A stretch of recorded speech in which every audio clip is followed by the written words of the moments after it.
Dear colleagues, uh, first of all, I would like to thank the organizers of this conference for the possibility to present the recent results of our work. The topic of my investigation is complexation in chitosan weak polyacid and chitosan surfactant systems in weakly alkaline media and mechanisms of these processes. This work was carried out in Nesmeyanov Institute of Organoelement Compounds of Russian Academy of Sciences in Moscow, in collaboration with some other institutes. Chitosan is a semi-natural polysaccharide consisting of glucosamine and acetylglucosamine units. The unique properties of this polymer as biocompatibility, biodegradability, and antioxidant activity, antimicrobial and antifungal activity make them prospective for biomedical and food applications. In particular, polyelectrolyte complexes of chitosan are considered as potential drug carriers in nanomedicine. Chitosan is also prospective for pharmaceutical and cosmetic application in compositions with surfactants. However, a significant limitation for its application is the loss of solubility in neutral and weakly alkaline media at pH corresponding to that of main physiological fluids. The main reason of its insolubility is a blockwise distribution of units. To overcome this limitation without introducing a chemically modified unit, one can use partially reacetylated short-chain chitosans with statistical distribution of units. It was shown in our previous work that reacetylation strongly enhances the solubility of chitosan in alkaline pH, and also reacetylated chitosan demonstrates enhanced antibacterial activity at physiological pH. At this diagram, the minimal inhibition concentration for E. coli is shown. Because of insolubility of usual chitosan, the following questions had no answers to the start of our investigation. The first one is, what happens in chitosan weak polyacid system at pH 7.4 and higher? Will a complexation occur? If so, what is its mechanism? And is it possible to prepare soluble non-stoichiometric complex of these polymers? These questions we wanted to answer in the first part of our study using short-chain partially reacetylated chitosan and carboxymethylcellulose as carboxyl containing weak polyacid. The second question, which wasn't answered before, is what happens in chitosan negatively charged surfactant system at pH 7.4 and higher? Will the complexation occur? If so, what is its main mechanism? In the second part of our study, we find the answers to these questions using partially reacetylated chitosan and sodium diethyl sulfate as well. Let us go to the first part of our study, chitosan carboxymethylcellulose system.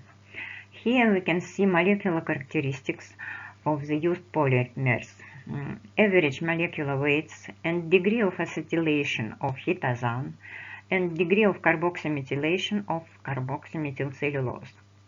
Note that in each pair of polymers, host polyelectrolyte has molecular weight about twice as guest polyelectrolyte.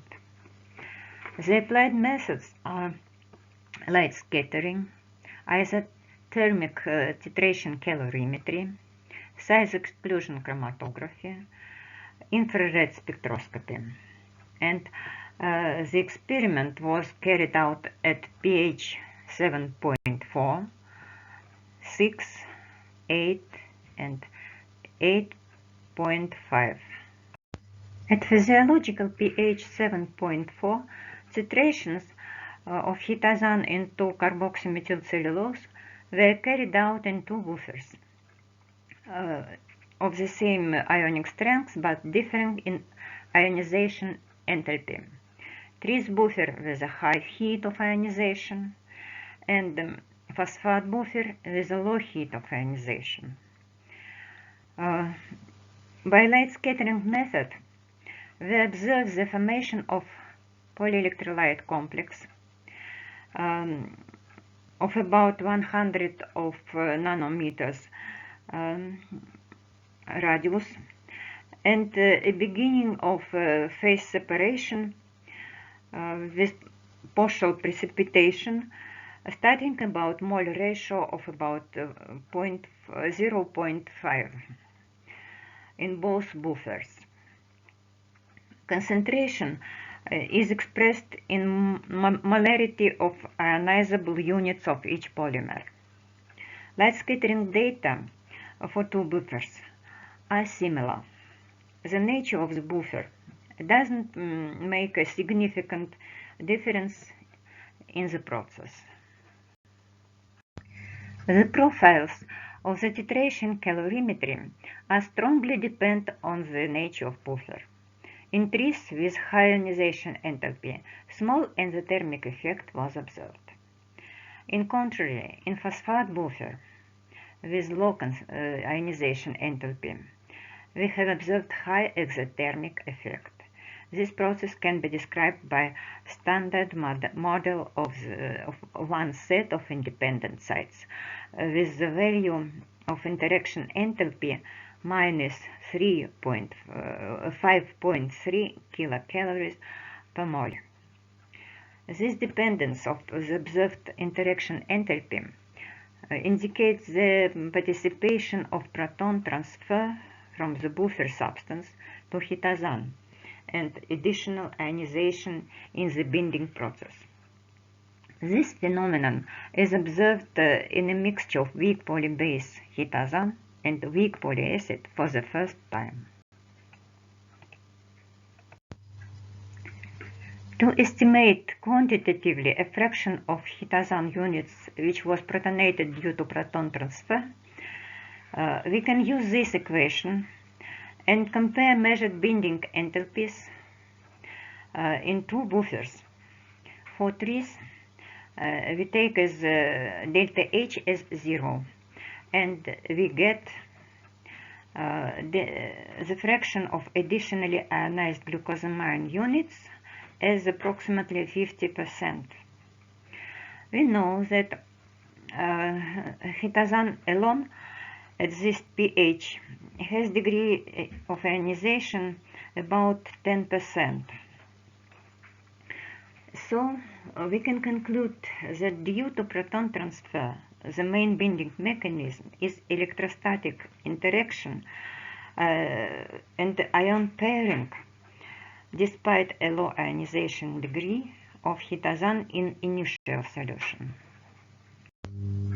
In addition to the main electrostatic mechanism of binding, we should not exclude an impact of some other factors, namely additional stabilization of complexes as a result of hydrogen bonding is highly likely. These polysaccharides contain many groups capable of hydrogen binding, as hydroxyl groups, amino groups, and carboxyl groups. and we really have obtained some indirect evidences of this impact. Namely, insoluble stoichiometric complex could not be dissolved by addition of sodium chloride up to about 2 mol per liter. Oppositely, titration in saline phosphate buffer didn't result in complexation, as was shown by light scattering and calorimetry. Kinetic restrictions due to a gradual formation of conservate phase may introduce additional impact on complexation. Thus, the process of interaction of these two polymers is too complicated for quantitative description by the simplest standard models. Now let us verify how the change of pH influences chitosan carboxymethylcellulose interaction. We compare the behavior of the system at pH 6 and pH 8 in phosphate buffers. In weakly acidic medium at pH 6, by light scattering method, we can see a phase separation with gradual precipitation of complex at very low chitosan content. At molar ratio about 0.2. Oppositely, at pH 8, complex particles are soluble up to ratios close to stoichiometric. The localoidal stability of complex at pH 6 is likely due to the insufficiently high degree of ionization of host polyelectrolyte and the high probability of hydrogen binding. Titration calorimetry shows that in both media, interaction is exothermic, but heat flow is less than at pH 7.4. At pH 6, ITC profile is characterized by a weakly pronounced inflection, and the transition to slow stage is consistent with the onset of phase separation shown by light scattering. These features of complexation lead to conclusions that at pH 6, the interaction is combination of electrostatics and hydrogen binding. At pH 8.5, no interaction was observed neither by light scattering nor by ITC. This pair of polyelectrolytes loses the ability to form complexes above pH 8. Let us consider shortly the system with chitosan as host polyelectrolyte at pH 7.4. Here we observe low colloidal stability of system like in the case of CMC in excess and pH 6. ITC profile is similar to that of carboxymethylcellulose as host polyelectrolyte and pH 6.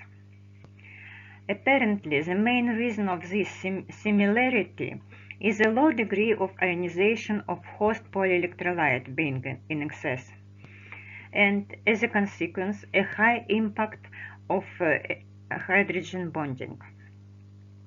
The electrostatic interaction coupled with proton transfer is still evidenced here by the dependence of the observed interaction enthalpy on the buffer ionization heat. The investigation of the structure and the composition of complexes in more detail allows us to understand which complex, stoichiometric or non-stoichiometric, is formed in an excess of a host polyelectrolyte, and also to estimate the shape of complex particles. Complexes were prepared in trace buffer at these proportions and concentrations. Here we tested by static and dynamic light scattering the initial mixture and supernatant after isolation of conservate phase by centrifugation. We can see that the mean radii are almost the same before and after centrifugation, and shape factor equal to the ratio of different radii are the same and close to the value characteristic for homogeneous sphere. High apparent molecular weights indicate a high aggregation degree. The composition of soluble fraction and precipitate after centrifugation was analyzed by size exclusion chromatography. The instrument was calibrated by the initial polymers. On the top figure, we see the normalized chromatograms of chitosan and carboxymethylcellulose and their virtual sum. The bottom figure shows the chromatograms of fractions. This analysis leads to the following conclusions. Both fractions contain both polymers. In soluble fraction, guest-host ratio is close to the theoretical one. This fraction makes up about 90% of total mass. The precipitate is enriched in guest polymer, and additional fractionation of polymers by chain length occurs during phase separation. The results evidence the formation of non-stoichiometric complex. Infrared spectra confirm the presence of both polymers in soluble and insoluble phases. The spectra of fractions represent superposition of chitosan and carboxymethylcellulose. Important indicator of interaction between polyelectrolytes is the peak of CO groups of carboxymethylcellulose. It is shifted to lower wave numbers due to coordination with chitosan amino groups. This shift is greater in precipitate containing more guest polymer. So spectroscopy data confirm the conclusions of SEC analysis. To summarize, we can say that one can obtain non-stoichiometric PEC by mixing chitosan and carboxymethylcellulose solutions. At the end of the first part of my presentation, I want to show some results demonstrating a potential of these complexes for biomedical application as nanocarriers. This picture shows that the prepared soluble PEC may be isolated by centrifugation, dialysis, and lyophilization for long-term storage. After that, it can be easily dissolved in water or buffer and used after sterilization by filtering in the form of spherical particles, nanoparticles with radius less than 100 nanometers. Now we are going to the second topic, interaction of partially acetylated chitosan and surfactant, sodium dodecyl sulfate. In acidic medium at pH 4, we compare the behavior of reacetylated chitosan and parent chitosan of high deacetylation degree. Using light scattering and isothermal titration calorimetry, we obtained for both polymers typical curves. Critical aggregation concentrations from light scattering and calorimetry are approximately the same. ITC curves reflect a cooperative exothermic binding due to vertical electrostatic interaction and horizontal interaction of surfactant tails, leading to cooperativity. The binding is described by models based on this binding isotherm.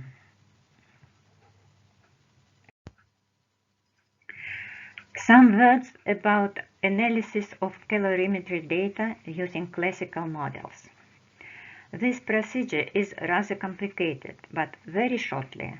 From binding isotherm, one can obtain a a constant of cooperative binding, cooperativity parameter, and ITC modeling method describes the heat released per mole of injected surfactant and average molar enthalpy of adsorption, which consists of two parts, cooperative and non-cooperative.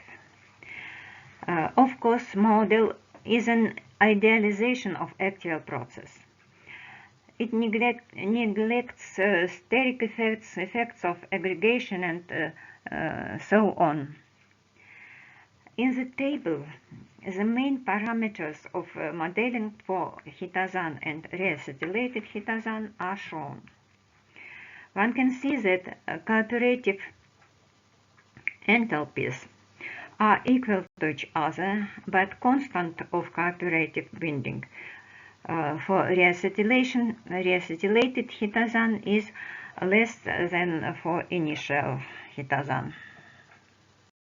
In weakly alkaline media, pH 7.4, reacetylated chitosan was titrated into sodium sulfate solutions in 3 buffers, differing in ionization enthalpy, phosphate, hepso, and tris.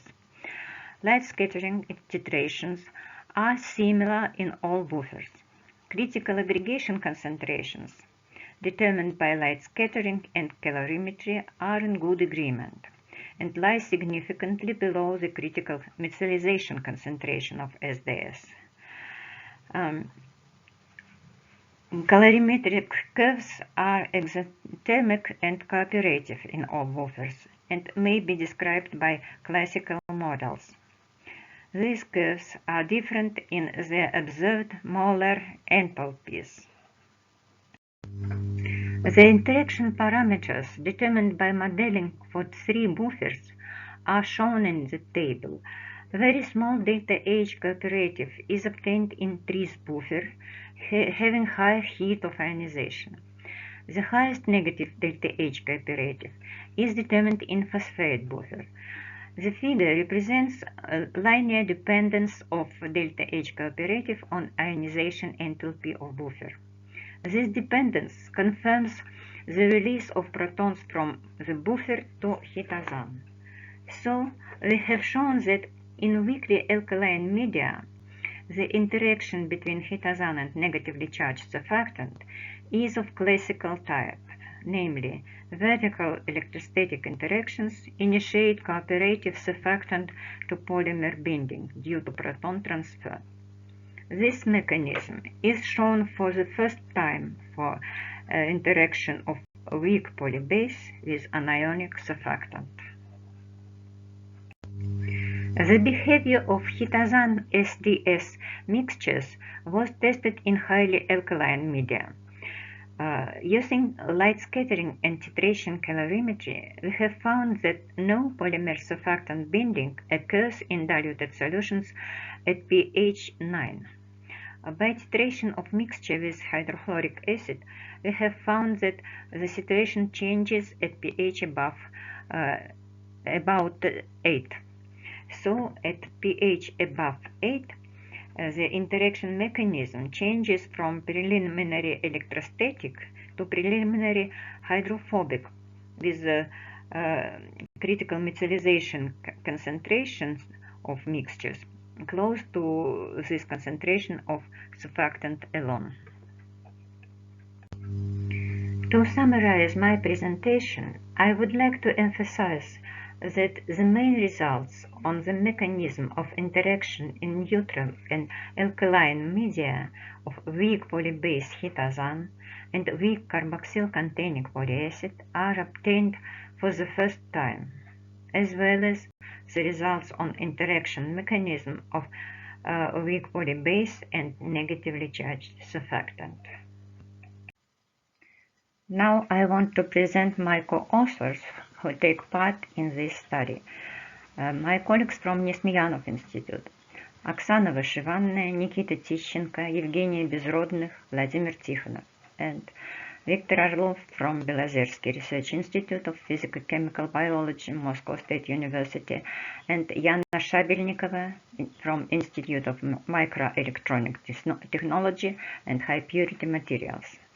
And thank you very much for your attention.